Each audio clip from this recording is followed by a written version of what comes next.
Hello बच्चों, कैसे हैं आप। एक बार फिर से सरदार वल्लभ भाई पटेल के यूट्यूब चैनल पे आप लोगों का मोस्ट वेलकम। मैं आप लोगों को जीवों में जनन पढ़ा रहा था, जिसका 2 वीडियो भेज दिया गया है। और पढ़ा क्या रहा था, मैं अलैंगिक जनन पढ़ा रहा था। क्या पढ़ा रहा था? अलैंगिक जनन में अलैंगिक जनन के प्रकार। क्या पढ़ा रहा था? अलैंगिक जनन के प्रकार। अलैंगिक जनन के प्रकार। क्या पढ़ा रहा था? अलैंगिक जनन के प्रकार। तो अलैंगिक जनन कितने प्रकार से बताया गया था? 5 प्रकार से बताया गया था। ठीक है, उसमें खंडी भवन था, मुकुलन था, बीजाणु जनन था, द्विविभाजन था। 4 बता दिए गए थे। और 5वां आपका क्या है बच्चों? 5वां है पुनरुद्ध भवन। क्या है? पुनरुद्ध भवन। इसे बोलते हैं रीजनरेशन, पुनरुद्ध भवन। ठीक है, और इसको बोलते हैं रीजनरेशन,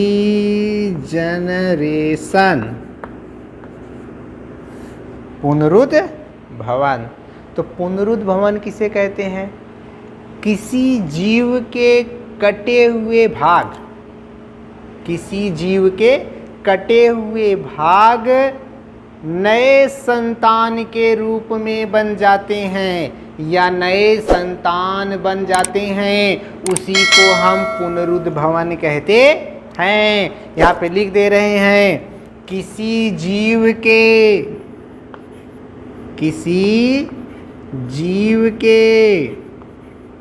कटे हुए भाग का नए जीव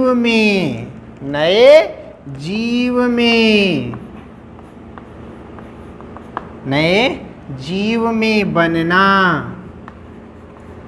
क्या कहलाता है? पुनरुद्ध भवन कहलाता है।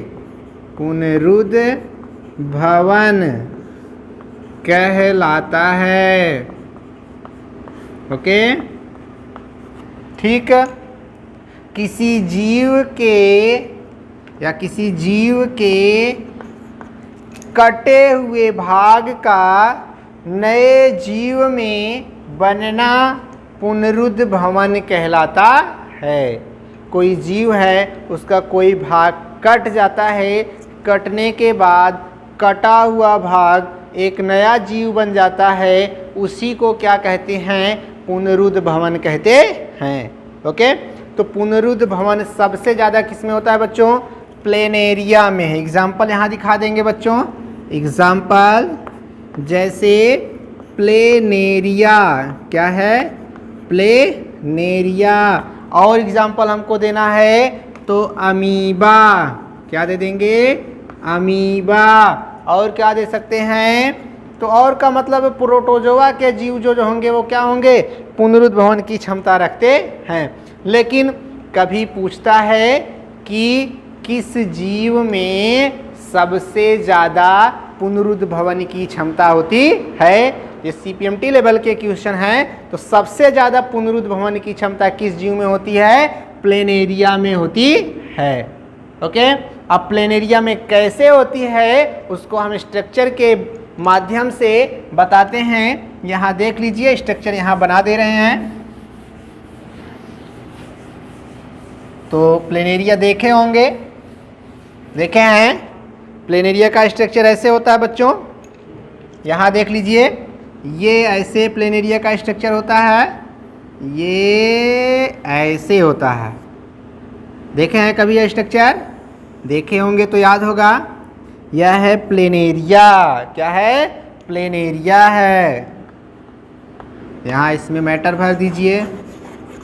ठीक, अब प्लेनेरिया में क्या होता है? जैसे मान लीजिए यहाँ से कट गया, यहाँ से कट गया, यहाँ से कट गया, यहाँ से कट गया और यहाँ से कट गया। कितने भागों में कटा? 1 2 3 4 5 6। तो प्रत्येक कटा हुआ भाग एक नया जीव बन जाएगा। तो यही कहता है पुनरुद्भवन कि किसी भी जीव के कटे हुए भाग का नए जीव के रूप में बनना ही पुनरुद्भवन कहलाता है। अब यहाँ पे दिखा दीजिए, चाहे तो ऐसे करके दिखा दीजिए, ठीक, ये ऊपर वाली मूड़ी दिखा दीजिए, ठीक, और यहाँ पे ऐसे दिखा दीजिए, और इसको ऐसे दिखा दीजिए, और इसको ऐसे दिखा दीजिए, यहाँ दिखा दीजिए ऐसे, और इसको दिखा दीजिए, ठीक। तो यहाँ ऐसे डॉट डॉट करके दिखा दीजिए ऐसे। ये इसका हो गया, ये इसका हो गया, ये इसका हो गया, और ये इसका हो गया। तो ये आगे चल के बच्चों एक नया बन गया, यहाँ दिखा देंगे। ये छोटा सा बना दीजिए ऐसे ऐसे, ठीक, और इसको बना दीजिए ऐसे, यहाँ बना दीजिए, फिर ऐसे, फिर इसको थोड़ा सा मोटा सा बना दीजिए ऐसे, ऐसे, ऐसे, ठीक। मटर भर दीजिए ऐसे ऐसे करके, बन गया फिगर। तो इसको यहाँ से ऐसे कर दीजिए, हो गया। तो ये क्या है? संतान है। क्या है? संतान है। यहाँ दिखा देंगे संतति कोशिका। कौन सी कोशिका? संतति कोशिका। कौन सी कोशिका है? संतति कोशिका। और ये क्या है आपकी? जनक कोशिका। कौन सी कोशिका? जनक कोशिका। यहाँ लिख देंगे जनक कोशिका। ओके, तो इसे अलैंगिक जनन कैसे मानेंगे? ऐसा जनन जिसमें केवल एक ही जनक की आवश्यकता होती है अलैंगिक जनन कहलाता है। एक ही जनक और इतने सारे संतान बन गए तो इसमें कौन सा जनन होगा? अलैंगिक जनन होगा। और कटे हुए भाग का नए जीव में बनना पुनरुद्भवन कहलाता है। तो प्रत्येक कटा हुआ भाग एक नए जीव के रूप में यहाँ दिख रहा है, तो इसमें कौन सा जनन होगा? पुनरुद्भवन जनन होगा। ठीक, तो मैंने जो बोला था यहाँ लिख दे रहा हूँ कि सबसे ज़्यादा पुनरुद्भवन की क्षमता किस जीव में होती है? प्लेनेरिया में होती है। यहाँ लिख दे रहे हैं सबसे ज़्यादा, नोट, सबसे ज़्यादा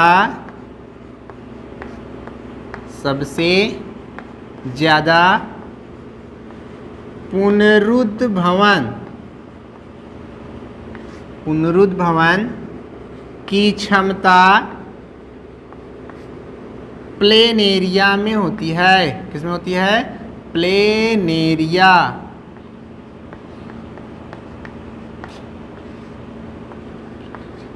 में होती है। ठीक, कोई पूछेगा कि पुनरुद्भवन की क्षमता सबसे ज़्यादा किस जीव में होती है, तो सबसे ज़्यादा किस में होती है बच्चों? प्लेनेरिया में होती है। ये प्लेनेरिया में कैसे होता है हमने बता दिया। ओके, अब हमको पढ़ना है अलैंगिक जनन। ये पढ़ रहे थे हम जीव में, अब थोड़ा सा पढ़ लेते हैं पौधों में कैसे अलैंगिक जनन होता है। इसको डस्ट कर दे रहे हैं। पौधों में अलैंगिक जनन पढ़ ले रहे हैं। ठीक, तो पौधों में बच्चों अलैंगिक जनन को कायिक जनन कहते हैं। क्या कहते हैं?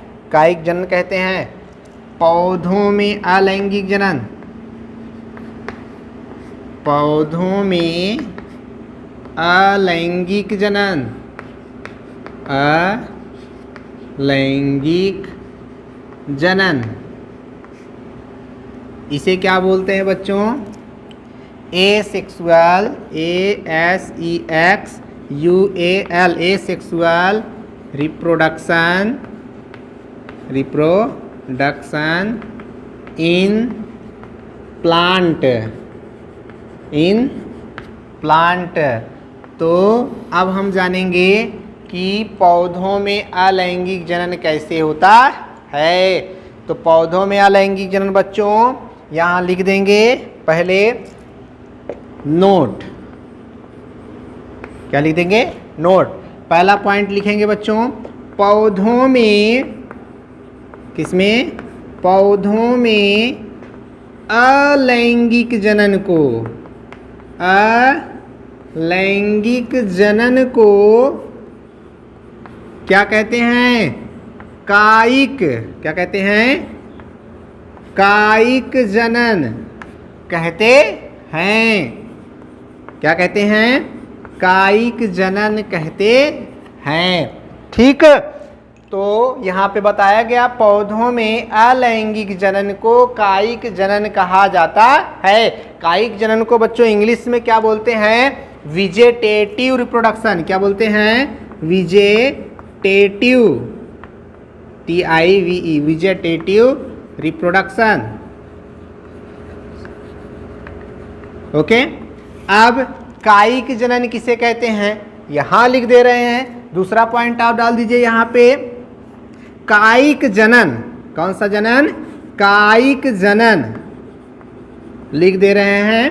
कायिक जनन पौधे के, किसके? पौधे के कायिक भाग से होता है। कौन से भाग से होता है? कायिक भाग से होता है। आप सोच रहे होंगे कायिक भाग क्या होता है, सोच रहे हैं। ठीक, यहाँ अंडरलाइन कर दे रहे हैं, कायिक भाग से होता है। अब कायिक भाग किसे कहते हैं पता है? नहीं पता है? अरे पौधा देखते हैं, पौधे में कुछ जड़, तना, पत्ती दिखते हैं, फूल दिखते हैं, उसमें से किसी भाग को कायिक भाग कहते हैं। नहीं पता? बताएं? देख लो ऐसे, इसको लिख लिए हैं। अगर लिख लिए हो थोड़ा डस्ट कर दें। हाँ, यहाँ देख लीजिए, इसको डस्ट कर दे रहे हैं इधर। यहाँ देख लीजिए कायिक भाग कौन से होते हैं। ऐसे, ये मान लीजिए पौधा है, ठीक, सिर्फ मान लीजिएगा पौधा है। ये पौधा मान लिए हम, इसकी लीफ निकल गई। लीफ मीन्स क्या होती है? पत्ती होती है। ये इसकी लीफ निकाल दिए हमने, ठीक, और इसमें एक आध तो शाखा निकाल दे रहे हैं ना, तभी तो दिखाएंगे। ये निकल गई शाखा, ठीक, यहाँ एक पत्ती और निकाल दे रहे हैं। ये एक पौधा हो गया, ठीक। अब इसको क्या कहते हैं? पत्ती कहते हैं। क्या कहते हैं? पत्ती कहते हैं। और इसको क्या कहते हैं? जड़ कहते हैं। और इसको क्या कहते हैं? तना कहते हैं। क्या कहते हैं? तना कहते हैं। तो इन्हीं भागों को, किन भागों को? इन्हीं भागों को हम क्या कहते हैं? कायिक भाग कहते हैं। कौन सा भाग कहते हैं? कायिक भाग। तो यहाँ लिख देंगे अगला पॉइंट। अगला पॉइंट क्या लिख देंगे बच्चों? अगला पॉइंट आपका है पौधे के कायिक भाग। पौधे के कायिक भाग। कौन सा भाग? कायिक भाग। जड़, कामा तना, कामा पत्ती आदि होते हैं। आदि होते हैं, ठीक। तो अब कोई आपसे पूछेगा कि पौधों में अलैंगिक जनन को क्या कहते हैं? कायिक जनन कहते हैं। क्या कहते हैं? कायिक जनन कहते हैं। कायिक जनन कैसे होता है? पौधे के कायिक भाग से कायिक जनन होता है। अब कायिक भाग किसे कहते हैं? जड़, तना, पत्ती को क्या कहते हैं? कायिक भाग कहते हैं, ठीक। इसको डस्ट कर दे रहे हैं। अब देखते हैं कि यह वेजिटेटिव रिप्रोडक्शन कितने प्रकार से होता है। ओके, इसको मिटा दे रहे हैं। आप लोग लिखते चले जाइएगा जो ज़रूरत हो। जैसे पढ़ने के बाद जो आप भूल जाओ उसको लिखते जाइएगा। यहाँ पे लिख देंगे types of vegetative reproduction, REPRODUCTION। ओयन। कायिक जनन के क्या प्रकार? किसमें? पौधों में। तो बच्चों पौधों में कायिक जनन 2 प्रकार से होते हैं। कितने प्रकार से? 2 प्रकार से। पहला आपका क्या है? प्राकृतिक कायिक जनन। कौन सा है? प्राकृतिक कायिक जनन। प्राकृतिक कायिक जनन। दूसरा आपका क्या है? कृत्रिम। क्या है? कृत्रिम कायिक जनन। लिख दे रहे हैं। अब प्राकृतिक कायिक जनन किसे कहते हैं? कृत्रिम कायिक जनन किसे कहते हैं? तो प्राकृतिक का मतलब जो प्रकृति के माध्यम से होता है। किसके माध्यम से होता है? प्रकृति के माध्यम से होता है, उसे कायिक जनन कहते हैं, प्राकृतिक कायिक जनन कहते हैं। और कृत्रिम आप लोग पहले से ही पढ़ते जा रहे हैं। कृत्रिम शब्द जहां आएगा वो बताएगा मनुष्यों के द्वारा हो रहे हैं। किसके द्वारा? मनुष्यों के द्वारा। तो यहाँ पे वैसे लिख दे रहे हैं बच्चों, यहाँ लिख दे रहे हैं यदि कायिक जनन, यदि कायिक जनन प्रकृति के द्वारा, किसके द्वारा?